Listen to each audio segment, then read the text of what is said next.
শুভ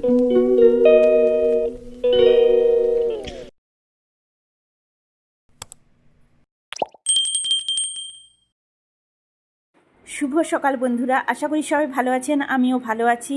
আজকে ব্লগটা শুরু করছি। এখন সকাল 6টা বাজে। তো উঠোন জল দেওয়া তো হয়ে গেছে, এখন আমি উঠোনটা ঝাড় দেব। তো উঠোনটা ঝাড় দিয়ে নিই। তারপর আজকে তো বিশ্বকর্মা পুজোর বিসর্জন আছে, তারপর আজ পূর্ণিমা, যেহেতু বাড়িতে একটু নারায়ণ পুজোও হবে। তো দেখতে থাকুন পরপর ব্লগটা, আশা করি ভালো লাগবে। শরীর যতই খারাপ হোক, বাড়ির বউদের সমস্ত কিছুই সবটা মেনটেন করে চলতে হয়, সমস্ত কিছু করতে হয়। তো দেখতে থাকুন, আশা করি ভালো লাগবে। আর দেখুন আমাদের এখানে ছাতু কিভাবে বিক্রি হয়। এই যে গোটা ছোলা খোসা ছাড়ানো নিয়ে আসে আর বাইকে করে নিয়ে আসে। তো এগুলো বাড়িতে বাড়িতে এসে এইভাবে দেখুন, যেভাবে ধান ভাঙা হয় আর আটা যেভাবে তৈরি হয় সেভাবে বাড়ি বাড়ি এসে বাইকে বসে কী সুন্দর নিয়ে এসছে। দেখুন, দেখতে থাকুন কীভাবে ছাতু তৈরি হচ্ছে। আর ছাতুটা দারুণ টেস্টি, জানেন তো। আমরা প্রতিবারে নেই, আজও এসছে অনেক। ছাতুটা আমার নেই বাড়িতে, শেষ হয়ে গেছে, সেই জন্য ছাতুটা আমি নিচ্ছি। 1 কেজি ছাতু নিচ্ছি। খুব টেস্টি ছাতুটা। ছাতু নেওয়া হয়ে গেল, এবার আমি বাড়িতে যাই আর অন্যান্য কাজগুলো আছে সেগুলো সারতে হবে। আর যেহেতু সীমা তো ছুটি নিয়েছে, ঘরের সমস্ত কাজটা আমাকে করতে হবে। যে এখন ঝাড়ু দিয়ে নিচ্ছি ঘরের ভেতরটা, তারপর ঘর মুছবো।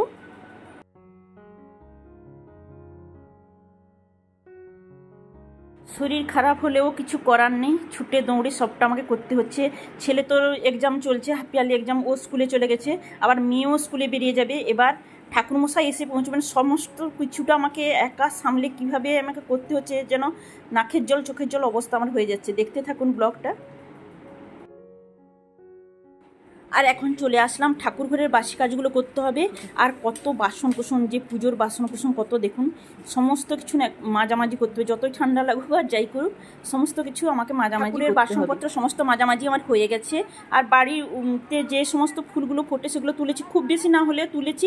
আর বাজার থেকেও তো ফুল এনে দিয়েছে আমার হাজব্যান্ড। তো এবার যাই স্নানটা সেরে নিই।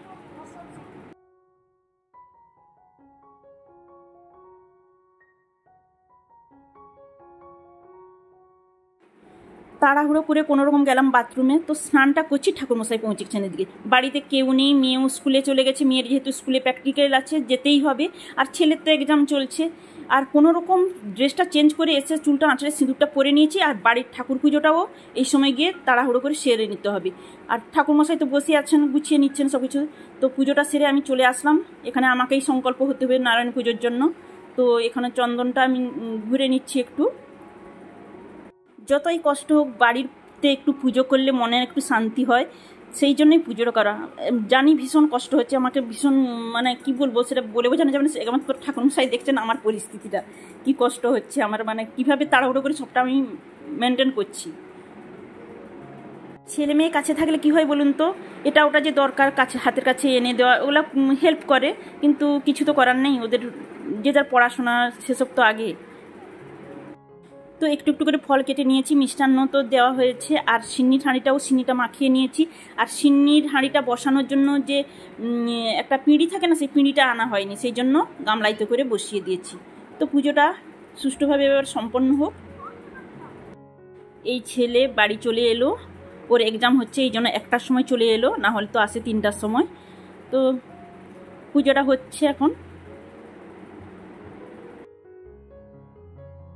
পুজোতে শেষ হয়ে গেল, ঠাকুরমশাই চলে গেলেন। এবার দেখুন এখানকার অবস্থাটা, এবার আমার গোছানোর পালা। তো বাড়িতে আজকে আর কুনি প্রসাদের কথা বলিনি।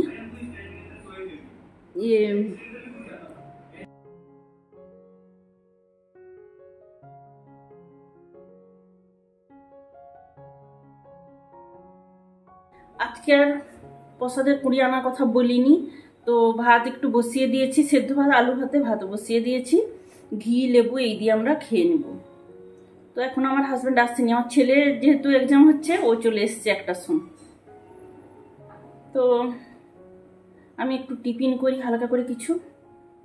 এবার তো ওগুলো গুছানোর পালা, দেখছেন অবস্থা।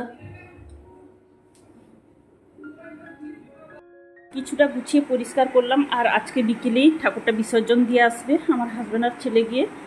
তো এই যে সমস্ত কিছু ফুল টুলগুলো সাইড করে এখানটা গুছিয়ে দিয়েছি। এইখানে এখন আমরা খাওয়া দাওয়া করব, যেহেতু বিসর্জন হয়ে গেছে এখানে খেলে কোনো অসুবিধা নেই। কালকে বৃহস্পতিবার পড়ে যাবে, এই জন্য আজকে বিসর্জন দিয়ে আসবে। গুড ইভিনিং বন্ধুরা। তো সেই যে তখন দুপুরবেলা বোধহয় রান্না করছিলাম, ভাত তো ভাতে করেছিলাম, দেখিয়েছিলাম আপনাদের, আর কিছু করিনি। এখন এই যে সন্ধ্যের সময় সন্ধ্যে দিয়ে দিয়েছি, চা নিয়ে চলে এসেছি। আর বিকেল টাইমটা একটু 5-10 মিনিট গোড়াগড়ি করছিলাম। তারপর কি বলুন তো, এই যে প্রসাদ বিতরণ করতে হয়, সন্ধে হয়ে গেছে প্রসাদ বিতরণ করতে। আমি সব গুছিয়ে দিয়েছিলাম, মেয়ে ছেলে গিয়ে বিতরণ করে এসছে। তো এখন এই যে চা নিয়ে বাগানে ঘোরাঘুরি করবো আর চা খাবো। অন্ধকার অন্ধকার লাগছে, এখানে লাইটটার ফোকাস নেই ঠিক।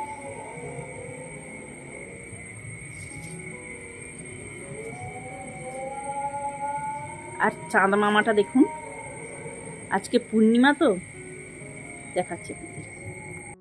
দেখুন চাঁদ মামার দিকে তাকিয়ে কি সুন্দর গোল থালার মতো লাগছে না? এইরকম পূর্ণিমার রাতে বাগানে ঘোরাঘুরি করতে খুব ভালো লাগে, জ্যোৎস্নার আলো পড়ে দারুণ লাগে। তো চা তো খাচ্ছি, চা খেতে খেতে একটু বাগানে ঘোরাঘুরি হলো, ভালো লাগলো খুব। এখন ঘরের ভেতরে যেতে হবে, রাতে রান্না বান্না আছে, রুটি করব, রুটি সবজি করব,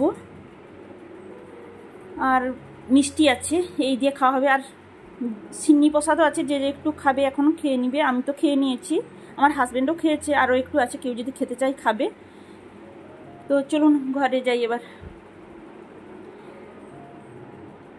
তো বন্ধুরা, আজকের ব্লগটা এখানেই শেষ করে দিচ্ছি। সবাই সুস্থ থাকুন, ভালো থাকুন। আবার নতুন ব্লগে আপনাদের সঙ্গে কথা হবে। প্লিজ সবাই লাইক করবেন, শেয়ার করবেন, কমেন্ট করবেন। Good night.